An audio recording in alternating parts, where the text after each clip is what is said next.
इस देश में धर्मांधता और धार्मिकता का फर्क मिटता जा रहा है।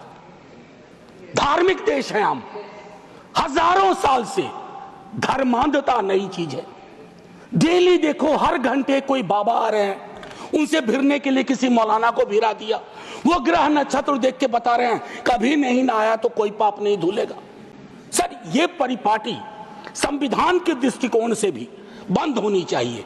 और ये जो प्रोडक्शन फैक्ट्री रिलीजियस बाबाओं की आ गई है, सर इसके उत्पादन पर भी रोक लगनी चाहिए। कि लोहे का स्वाद लोहार से ना पूछो, उस घोड़े से पूछो जिसके मुंह में लगाम लगी हुई है। ये हम पूछना भूल गए हैं। सर, मैं एक महत्वपूर्ण मुद्दा जो मैंने ऑल पार्टी मीट में भी कहा था, आय की घोर असमानता, ये हमको आपको आने वाले वर्षों में और परेशान करेगी।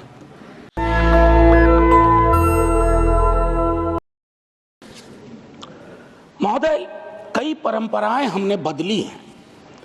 बरबस एक ख्याल आता है कि अगर ये परंपरा, इस पर हम सोचें कि महामहिम अगर विशुद्ध अपने अनुभव अपनी पीड़ा, ये अवसर है महाकुंभ में जो जाने गई हैं, मैं उनके लिए श्रद्धांजलि व्यक्त करता हूं अपने सभी साथियों की ओर से। सर, मैं आंकड़ों में जाऊंगा ही नहीं, मैं कोविड के दौर का भी गवाह हूं। सर, कितनी लाशें अनअटेंडेड चली गई।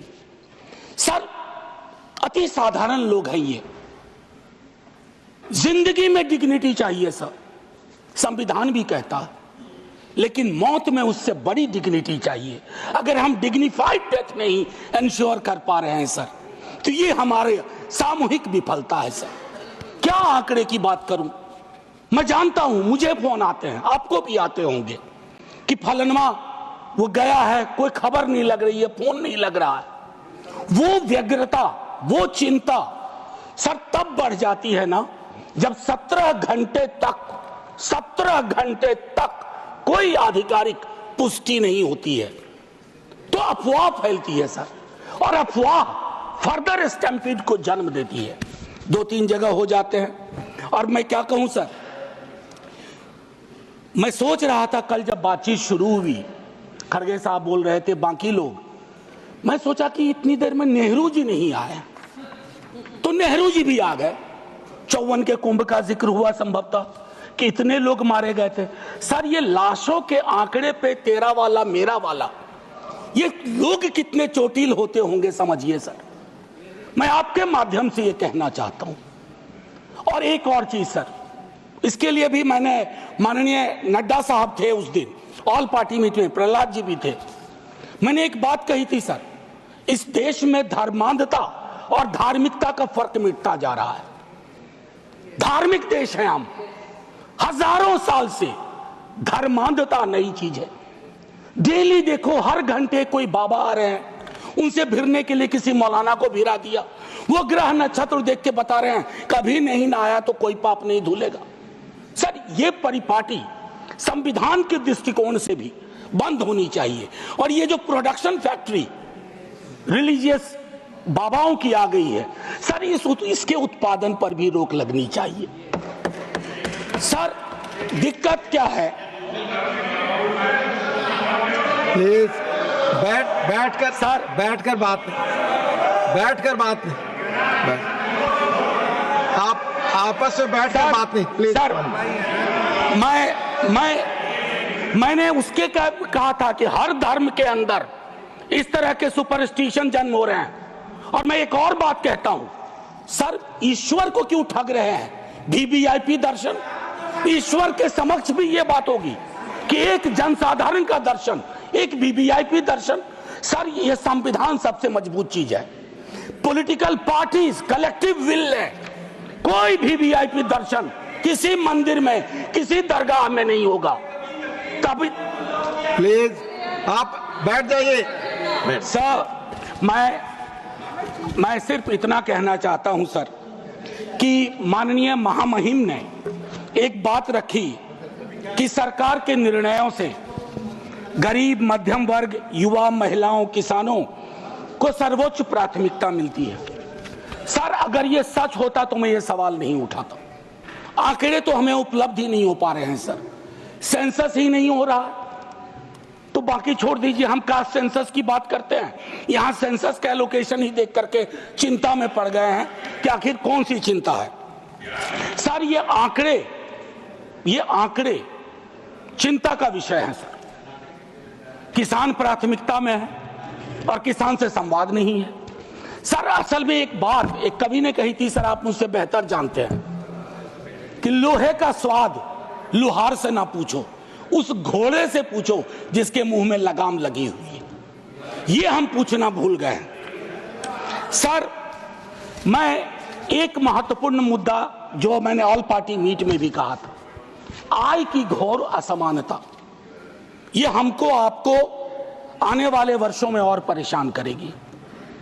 बिलियनियर ज्यादा हो उससे विरोध नहीं है, लेकिन ये जो खाई बढ़ती जा रही है सर, वर्ग और जाति का ऐसा खेल हो गया है कि लोगों के बीच में डेप्रिवेशन इंडेक्स, मैं आंकड़ों की बात कर रहा हूं। No cross talk please. आमतौर पर आप झाजी चेयर की सर, मैं सिर्फ ये कहना चाहता हूं, बेरोजगारी मैं जानता हूं सर, इसका इंस्टेंट सॉल्यूशन किसी के पास नहीं है। मैं ये कहूं कि नड्डा साहब की सरकार बैंडेड लगा देगी, नहीं सर वो नहीं होगा, लेकिन कलेक्टिव विल क्या है, ब्लूप्रिंट क्या है बेरोजगारी के लिए।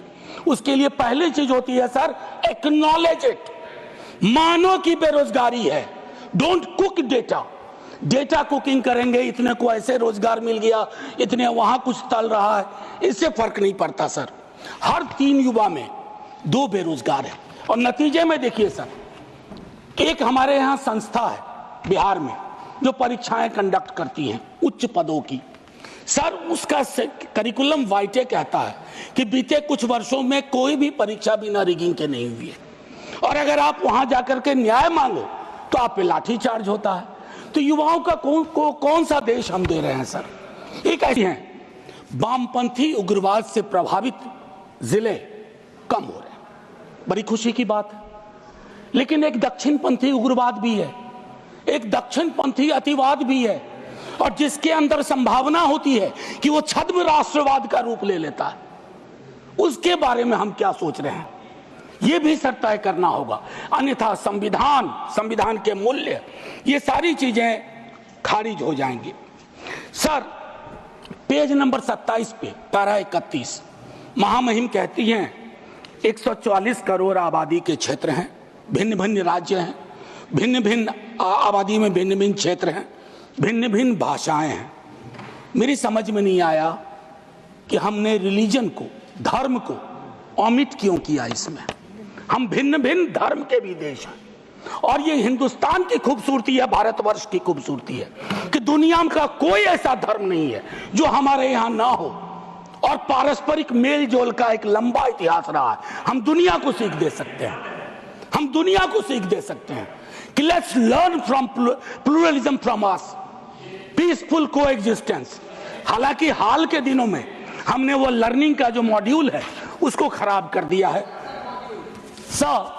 हाल के दिनों में एक और चिंता का विषय रहा था जो मैं आपको कहूं, इससे पहले कि मैं एक बात कहूं सर, मैं हिंदू हूं, लेकिन मैं चाहूंगा कि मेरे धर्म में, बाकी धर्म के लिए भी अपील करूंगा, लेकिन अपने धर्म में भी, कृष्ण कुमार जी ने ये किताब ली, क्या कहते हैं सर पता है, कलेक्टिव गिल्ट का एक्सप्रेशन हमारे धर्म में कम रहा।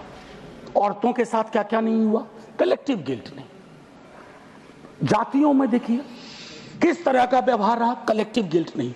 गांधी की हत्या के बाद कलेक्टिव गिल्ट का अभाव रहा। उस संदर्भ में यह किताब है, मैं ऐसे ही नहीं कह रहा हूं, मैं गिफ्ट करूंगा लिख करके माननीय नेता सदन को। बड़ा गडमड हो रहा है।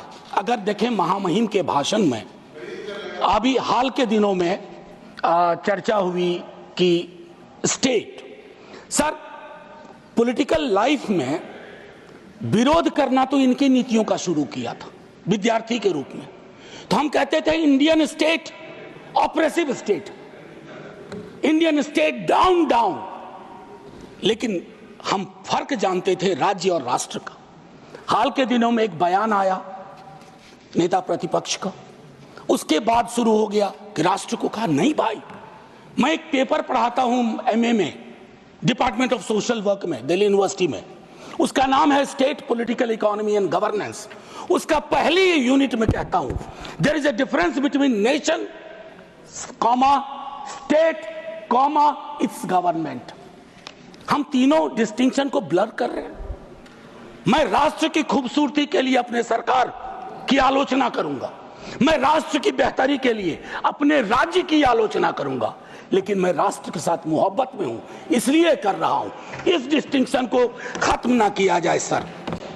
आर्टिकल 14 और 25 का इतना कहूंगा। और एक चीज सर और कह करके अपनी बात खत्म ही करूंगा। सर मैं दिल्ली विश्वविद्यालय में पढ़ाता हूं।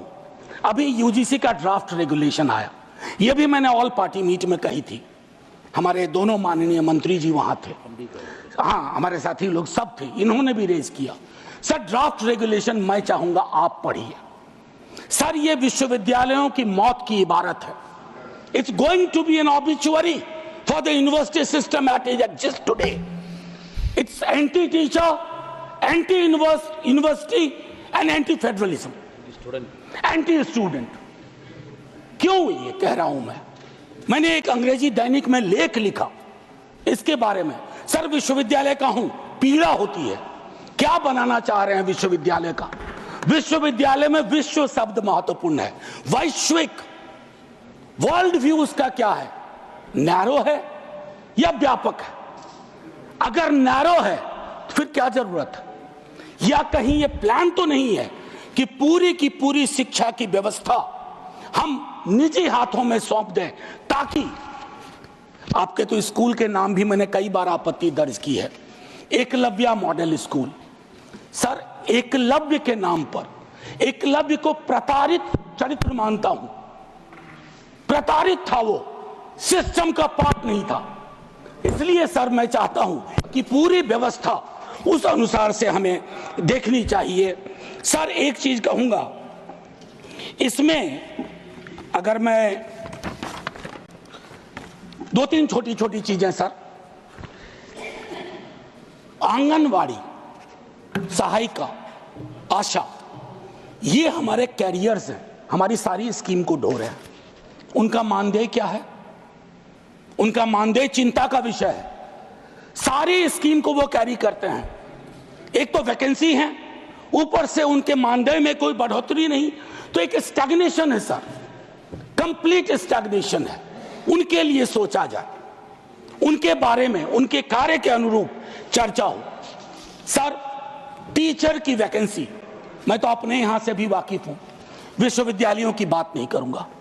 एक श्वेत पत्र आना चाहिए, SC ST OBC रिजर्वेशन की क्या अद्यतन स्थिति है विश्वविद्यालयों में, ICSR इंस्टीट्यूशंस में। सर लोगों की आंखें फटी रह जाएंगी। मैं बता रहा हूं, कोविड में जब मैंने बात की थी, जो आज मैंने कुंभ वाली बात की, बीजेपी के दोस्तों ने आके कहा somebody had to speak। Sir हम पार्टी अलग अलग हो, धारा तो एक है सर। लोग उनसे भी तो कहते होंगे कि हमारा रिप्रेजेंटेशन क्या हो रहा है, हमारे बारे में क्यों नहीं बोलते हो? सर ये मैं समझता हूं एक श्वेत पत्र आना चाहिए। मैंने पूरा आंकड़ा था, आंकड़ा मैं हाँ सर अब नहीं ये उचित नहीं होगा, क्योंकि सेंट्रल हॉल में वो अद्भुत जगह थी। सर बस खत्म कर रहा हूं। सेंट्रल हॉल में एक अद्भुत जगह थी जहां लोग कटिंग अक्रॉस पॉलिटिकल पार्टी आते थे। ये अवसर नहीं है उसके लिए वकालत करने का, लेकिन मैं कहूंगा कि सेंट्रल हॉल नुमा एक चीज बेहद आवश्यक है। तब सर ये पार्लियामेंट में डेडलॉक नहीं होगा। डेडलॉक तोड़ने की सबसे खूबसूरत जगह सेंट्रल हॉल थी। खैर एनीवे सर मैं ये कहना चाहता हूं, टीचर शॉर्टेज, छोटा एक उदाहरण दे रहा हूं, सोल्यूशन। शिक्षा प्रेरक हजारों की संख्या में पार्ट ऑफ ए प्रोग्राम था, आज वो खाली बैठे हुए हैं, आप उनको एम्प्लॉय करो। डीएलएड आप ही की सरकार का प्रोग्राम था, डीएलएड आप ही की सरकार का आइडिया था। आपने क्या किया? डीएलएड के बाद न्यायालय के इंटरवेंशन के बावजूद, बस खत्म कर रहा हूं सर, बावजूद उसको आपने दरकिनार कर दिया। तो मैं माननीय महामहिम के, जब मैंने शुरुआत की थी सर एक लाइन कह के खत्म करूंगा और मैं सर्वेश्वर से खत्म करूंगा, और ये मैं अपने सब के लिए कह रहा हूं। यदि तुम्हारे घर के एक कमरे में आग लगी हो तो क्या तुम दूसरे कमरे में सो सकते हो? यदि तुम्हारे घर के एक कमरे में लाशें सड़ रही हो तो क्या तुम दूसरे कमरे में प्रार्थना कर सकते हो? यदि तुम्हारा जवाब हां है, मुझे तुमसे कुछ नहीं कहना है। जय हिंद सर। नेशनल दस्तक की आपसे गुजारिश है कि अगर इसको बचाना चाहते हैं तो नेशनल दस्तक को सब्सक्राइब करने के लिए रेड कलर के सब्सक्राइब बटन को दबाएं, फिर बेल आइकन की घंटी दबाएं। नेशनल दस्तक को बचाने के लिए बहुत जरूरी है कि हर खबर को शेयर करें, लाइक करें, कमेंट जरूर करें।